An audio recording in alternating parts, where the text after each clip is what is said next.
ఈరోజు మేము డిమాండ్ చేస్తూ ఉన్నాం. ఈ ప్రభుత్వమే రైతు వ్యతిరేక ప్రభుత్వం. ఈ ప్రభుత్వం వచ్చిన తర్వాత అడుగడుగునా రైతుల కష్టాలు పెడతా ఉన్నారు. పోయిన వానకాలంలో యూరియా దొరకలేదు, పోయిన వానకాలంలో జనుము జీలుగు విత్తనాలు దొరకలేదు. రైతులను రకరకాల ఇబ్బంది పెడుతున్నారు. ఇదే మెదక్కొచ్చిన ముఖ్యమంత్రి గారు ఏడుపాయల అమ్మవారి మీద ప్రమాణం చేసి, మెదక్ చర్చి మీద ప్రమాణం చేసి రుణమాఫీ చేస్తా 15 ఆగస్టు కల్లా అన్నాడు. ఎన్ని 15 ఆగస్టులు పోయినాయి రేవంత్ రెడ్డి? ఎందుకు ఈ రోజుకు రుణమాఫీ పూర్తి కాలేదు? కేవలం 40% మంది రైతులకు మాత్రమే రుణమాఫీ జరిగింది. ఇలా రుణమాఫీ విషయంలో రైతుల్ని మోసం చేసినారు, రైతు బంధు విషయంలో రైతుల్ని మోసం చేసినారు,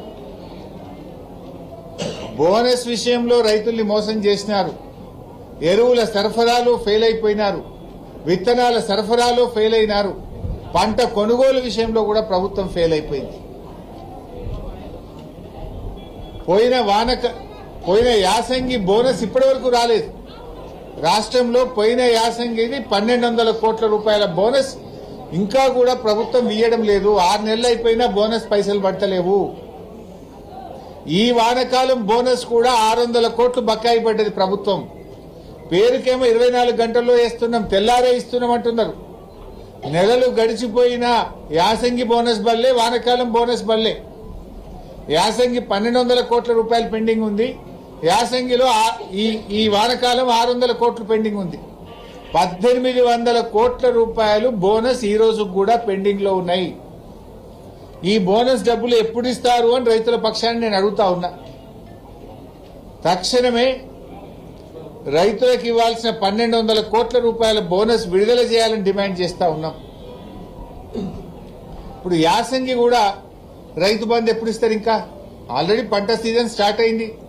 రైతులు దుక్కి దున్నుతున్నారు, చేను రెడీ చేసినారు, నార్లు పోసినారు. మరి పెట్టుబడి సాయం అనేది మొదట్లోనే ఇవ్వాలి కదా. మరి యాసంగి రైతు బంధు ఎప్పుడు విడుదల చేస్తారు? ఇంకొక వైపు వ్యవసాయ మంత్రి ఏమో చిన్న చిన్నగా లీకులు ఇస్తున్నాడు. ఏమని?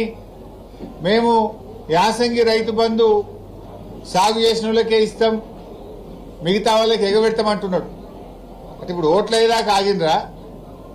యాసంగిలో ఎవరికి ఇస్తారు, ఎవరికి ఇవ్వరు? ఈ రాష్ట్రంలో 50-60 లక్షల ఎకరాల్లో పత్తి సాగు చేసే రైతులు ఉంటారు. వాళ్ళు ఒక పంటనే చేస్తారు, పత్తి 6-7 నెలల పంట. మరి ఆ పత్తి రైతులకు ఇస్తారా, ఇయ్యరా?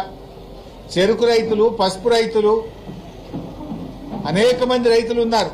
మరి ఆ రైతులకు ఈరోజు మీరు యాసంగికి సబ్సిడీ ఇస్తారా, ఇవ్వరా? కందులు 10 నెలల పంట, చెరుకు 11 నెలల పంట, పత్తి 7 నెలల పంట, పండ్ల తోటలున్నాయి, ఆయిల్ పామ్ ఉన్నది.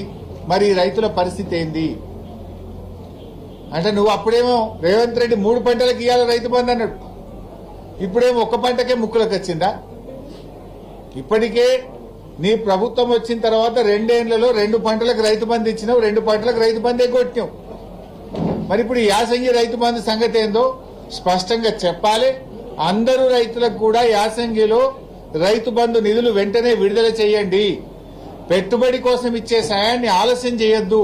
తక్షణమే రైతు బంధు డబ్బులు విడుదల చేయాలని చెప్పి మేము ప్రభుత్వాన్ని డిమాండ్ చేస్తా ఉన్నాం.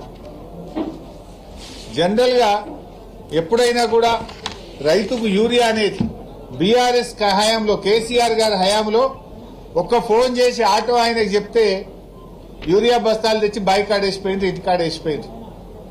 కానీ కాంగ్రెస్ వచ్చినాక మార్పు అంటే మళ్ళా పాత రోజులు ఇందిరమ్మ పాలన తెస్తామంటే యూరియా బస్తాలకు లైన్లు కట్టే రోజులు తెచ్చిండ్రు.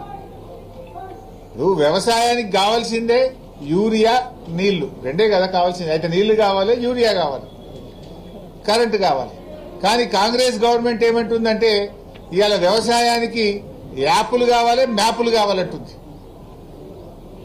వ్యవసాయానికి కావాల్సింది నీళ్లు, యూరియా. కానీ కాంగ్రెస్ ఏమంటుంది? యాప్లు, మ్యాపులు కావాలంటుంది. ఇది ఎట్లుందంటే ఆడలేక ఓడే మధ్యలో అన్నట్టు యూరియా సరఫరా చేయడం చేతగాక ఈ ప్రభుత్వం దొంగ నాటకాలు ఆడుతా ఉంది. మళ్ళీ ఇప్పుడు మ్యాపులు, యాప్ల పేరిట రైతుల ఉసురు పోసుకుంటా ఉన్నారు.